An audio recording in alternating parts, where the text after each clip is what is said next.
So here's where we're at. We've got the crank, new pistons, full gasket and seal set. I've rehoned these cylinders. They still had real good crosshatch, but I just freshened them up. Why throw pistons in? I got a hone, so why not hone them?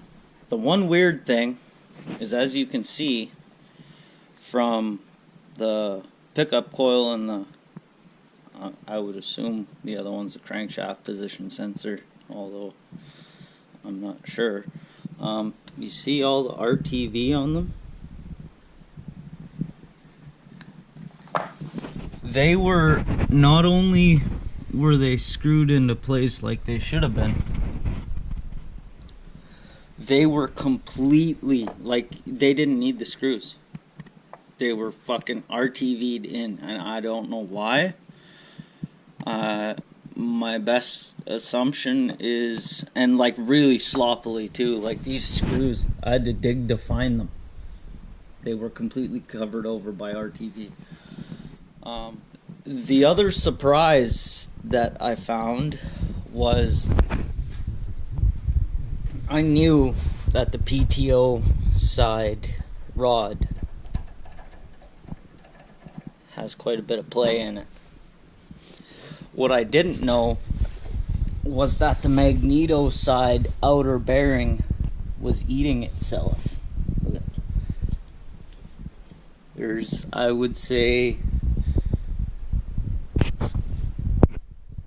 I don't know, at least 3 bearings gone, and 2/3 of the cage is gone. There's half a bearing right there. There's one full one, and then there's half. That's pretty wild. Now, there was a bunch of junk and stuff all stuck to the magneto and the flywheel, but I don't see any damage, and this sled was still making power to start on its own. It's got no battery and it would still start and run, so it's still making power. I don't think we hurt the magneto. Lucky, because it would have soon. When that bearing completely come apart, that magneto would have been toast. So that was the only real surprise. There is a little bit of a lip right here we're going to take down with the carbide burr. Other than that, everything seems good. One of these guillotines seems like it's been changed. This one seems a lot older, like all of that won't come off. This one cleaned up way easier and to a far nicer clean. So I think one of the guillotines has been changed. So somebody's been in this motor before, engine, sorry.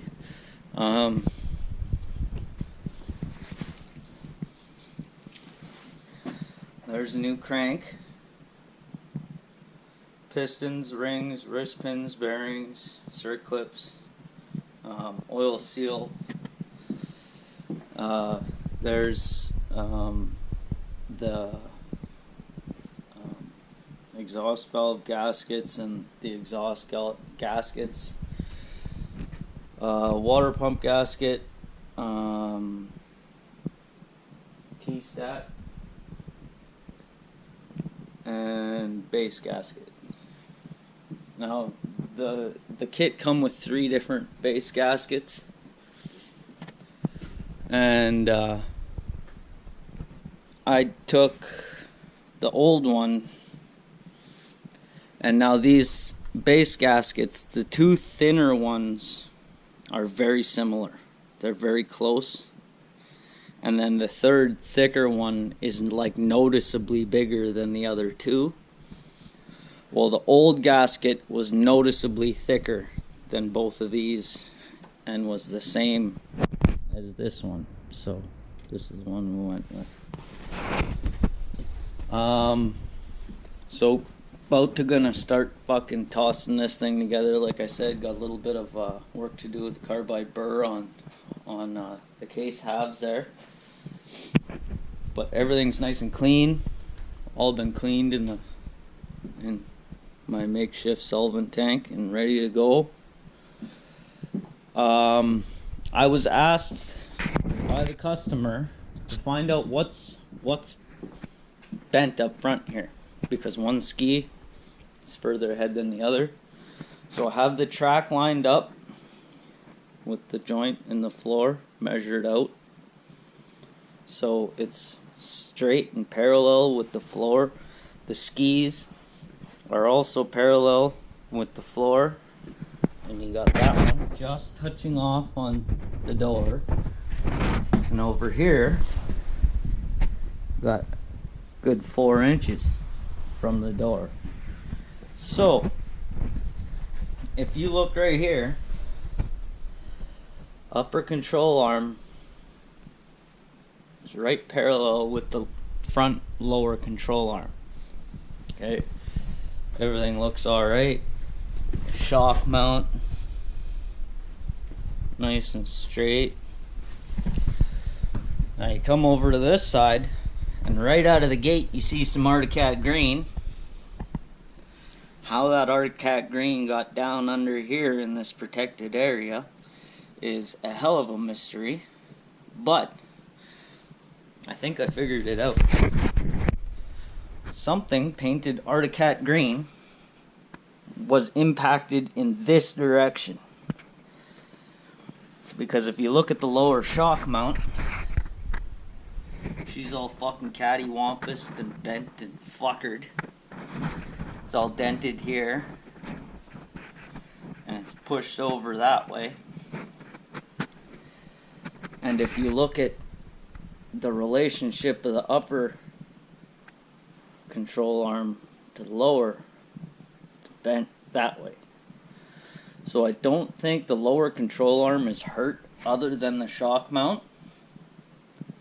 I think the upper control arm is bent that way, causing the steering knuckle to be tilted, kicking the ski out forward. That's what I think is going on. At the same time that that was hit, I would assume something probably rolled or whatever. This strut, if you call it that, or whatever, is fuckered. But I just so happen to have one from another old sled. So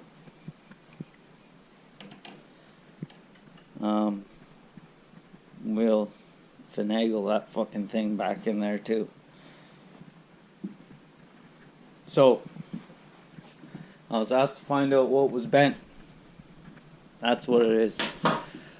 My gamble would be you change this upper control arm,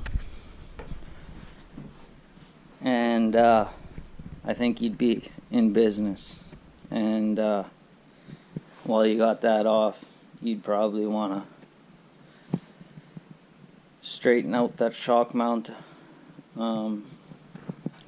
And another thing that makes me believe that it's this upper control arm is, see, I can't stick my finger in between it and the shock. And over on this side, I can fucking near 2-finger it. You know, one's in there loose, you know what I mean? And the way that this lower shock mount is bent that way, that should give us extra clearance between the shock and the upper control arm, because it's pushed that way. So if this lower part wasn't bent, I would gamble that this spring would be fucking near touching that control arm. And you're supposed to have, you know, nice good clearance in there. So Another thing I noticed on this machine, it seemed like a lot of this wiring harness was permanently attached to the engine. All because of these two wires. They go into your stator connector, and the other three wires come from your stator. Here's the connector that those two wires live in.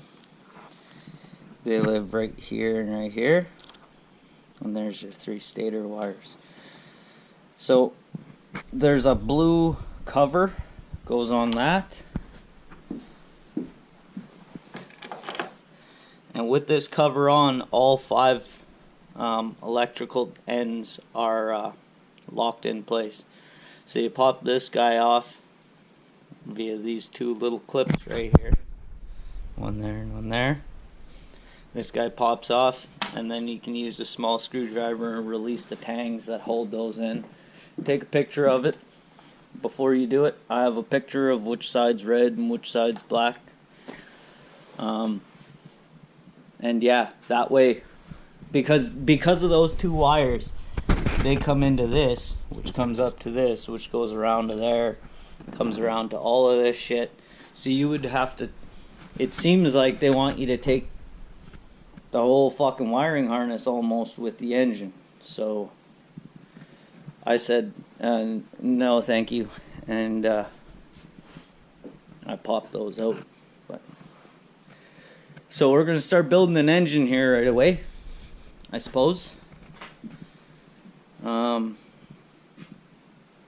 So I'll get ready here, and then I'll flip this back on. Alrighty, here I was just getting set up to get this fucking thing thrown back together, and I was just noticing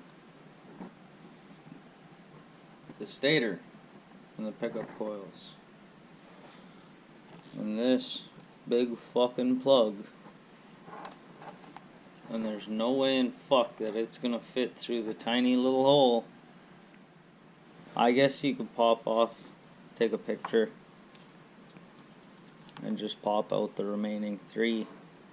I don't know if it really matters where they go, but you could, you know, mark them, pop them out of there, and then finagle this all through the tiny little hole. That might work.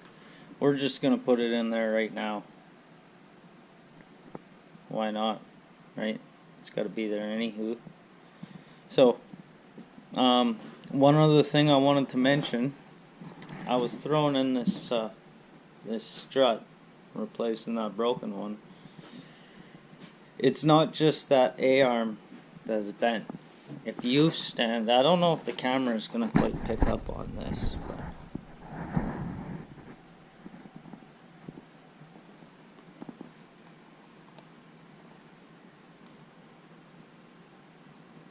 I guess the camera's not really seeing it. I wonder if I can get a better angle on it.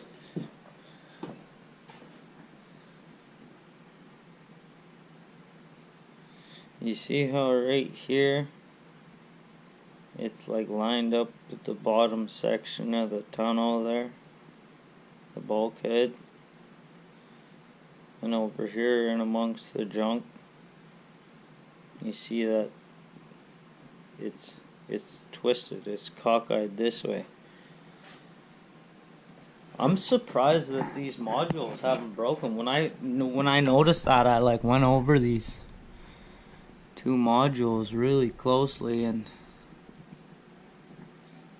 I don't see any surprising, but she's twisted for sure. So anyway, let's finagle this motherfucker back into one fucking solid state piece. Alright, so we got all our junk ready here. You gotta put the shmoo on here. I don't believe any of these are water passages or oil passages of any type. You do gotta watch out for the actual oil passages right here.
All the pins point forward.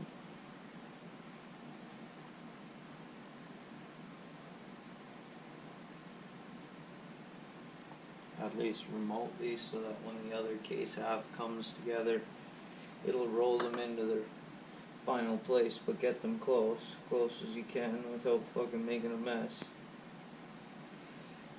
Then over on this side, okay, these are the pins I'm talking about. Right there, there's one on each bearing. You want them pointing forward to exhaust side. Same within the center, pin. Each bearing's got one, these two. And then this, see these rings? See how this one is nicely in its pocket there? And this one here is not. Well, you gotta make sure it's in its pocket. This outer seal has a tiny little notch on the case. And it's got a tiny little raised edge in the middle of, so make sure, and it should be nice and flush. This one's got a groove. Okay, so now that we're all set that way, make sure these last couple pins are pointing forward.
Holy fuck, look at that. It still rolls even. I think that means we're doing good. I think. Oh. Could be worse anyway.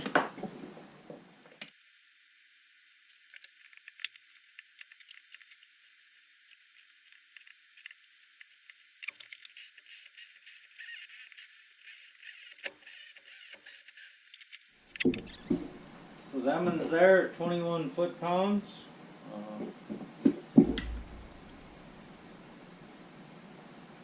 You don't want to crank them down too on your first go. You know, just get them snugger and snugger until they're fucking, you know, clicking snug.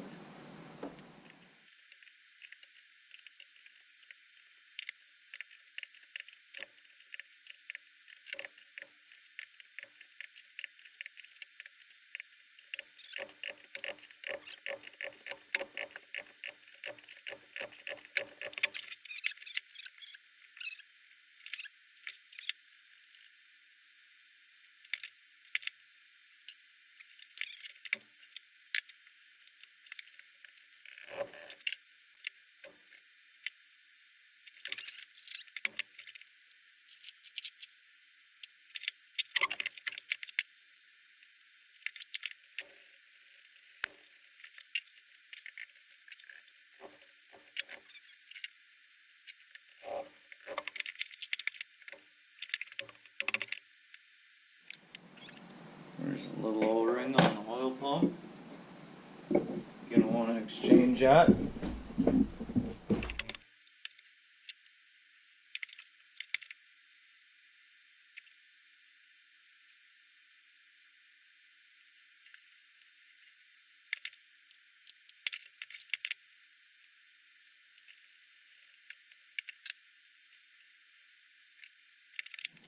Okay, so I just tipped her back on her side, and I was just putting some of the assembly lube, a little bit more in there.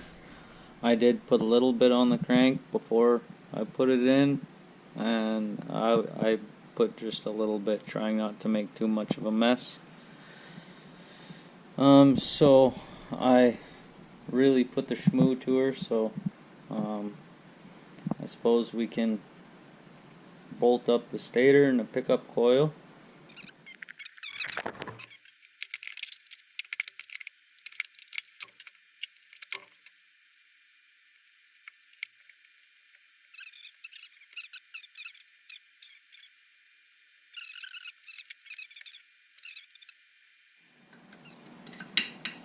I don't know the torque spec on these, so that's why we use Loctite.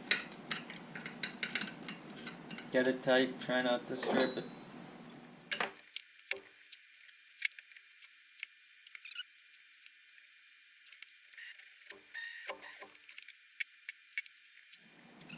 Once again, the torque spec, don't strip it, use Loctite. Or fucking look it up.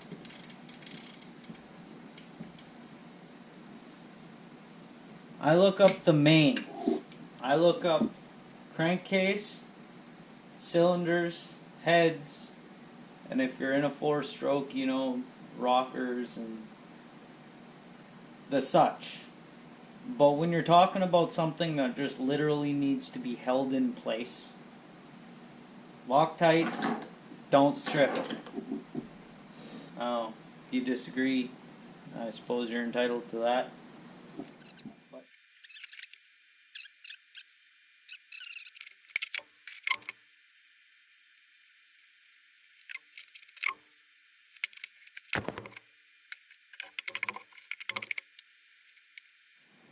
Okay, so for ring end gap, we're looking for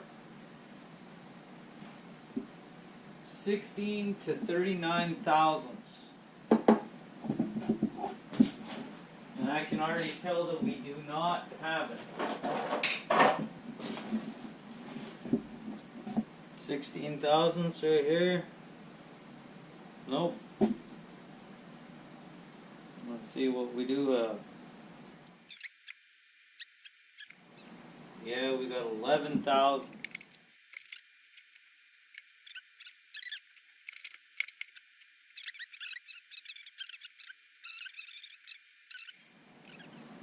It's like 19,000. 19,000.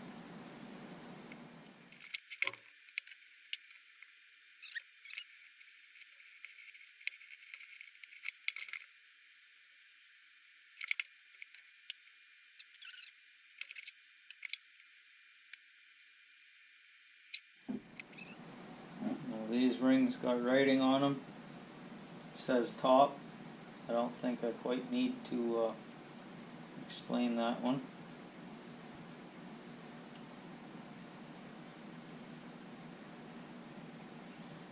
points towards the exhaust side.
I've got some engine oil here, some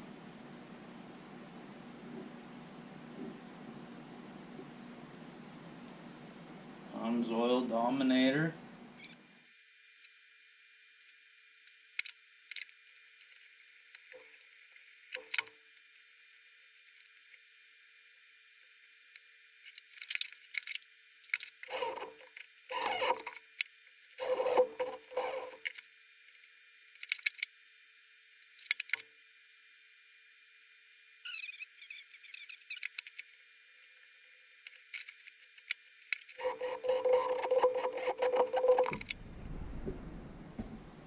Okay, so cylinders are 28 foot-pounds.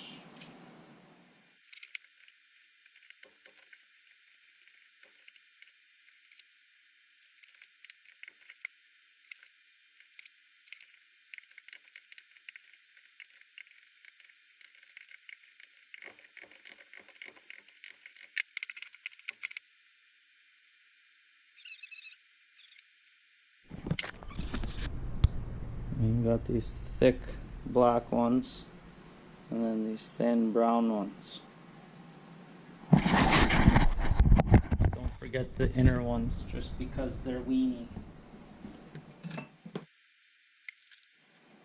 Oh, remember, short ones go above the exhaust valve, over on the other side here. So just put them in first. They go right above the exhaust valves. The only two short ones that you have.